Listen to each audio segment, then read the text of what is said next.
Hence testing 1958 Cadillac headlight switch with the fog light option, serial number HS07092024, offered by TT Parts Rebuilding. Run-up test. Test number 1, tail and parking light operation. Test number 2, tail and headlight operation. Test number 3, tail and fog light operation. Front parking lights are off. Test number 4, dash lights set low to high. Test number 5, circuit breaker test. And test number 6, switch terminals insulated from ground. Using a fully charged battery at 12.57 volts, during the run-up test we're going to be boosting the battery, now reporting 13.12 volts. Also during the run-up test, we're going to monitor the temperature of the rheostat. Right now we're at ambient at 87 degrees Fahrenheit. Test number 1, tail and parking light operation. First position, we have our tail and parking lights. I'm going to set the dash lights to mid-range. Off. Again, first position. Front parking, tail lights, dash lights set to mid-range. And off. Test number 2, tail and headlight operation. First position, our tail and parking. Second position, front parking lights come off, headlights are on.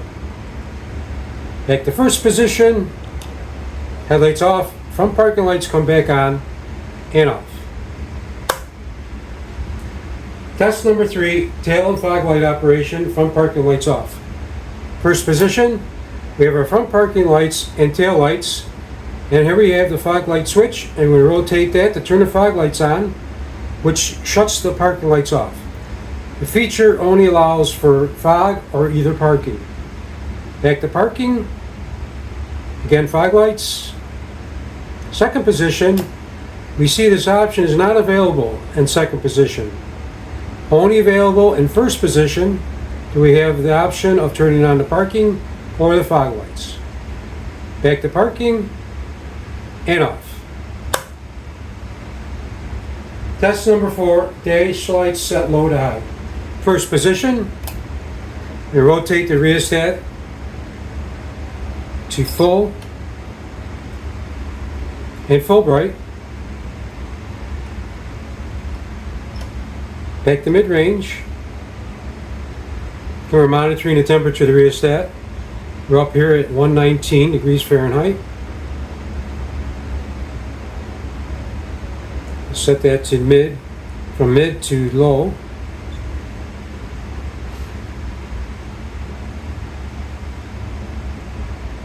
So we have an increase of temperature of the rheostat.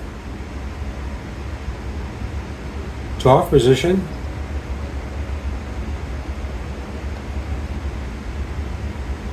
Back to mid-range.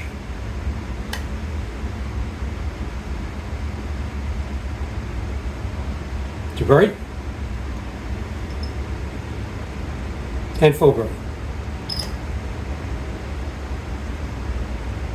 Back to mid-range. Second position, mid-range to low.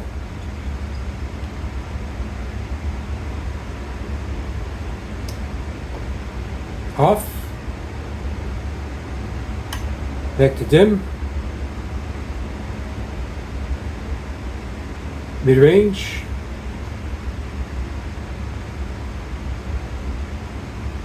To bright. And to full bright. Back to mid-range. Back to first position. And off. Test number 5, circuit breaker test. Delco Rummy headlight switches had a built-in circuit breaker. It's a bimetallic contact arm, connects the battery to the switch terminals. First position, simulate an expansion of the contact arm, which breaks the circuit from the battery to the switch, which will protect the vehicle wiring and the switch in event of the short. Expansion of the contact arm, we see the connection from the battery to the switch is broken.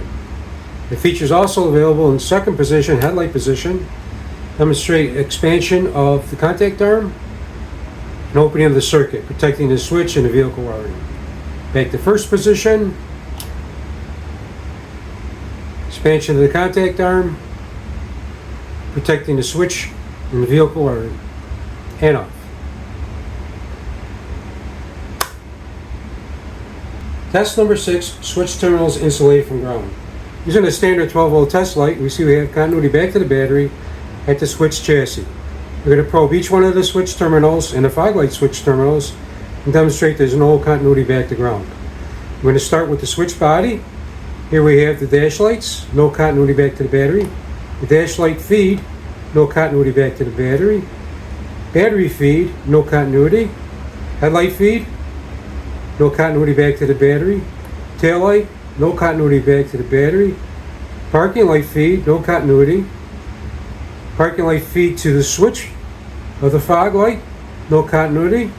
Fog light terminal, no continuity. And parking light, no continuity. The only continuity we have back to the battery here at the switch chassis.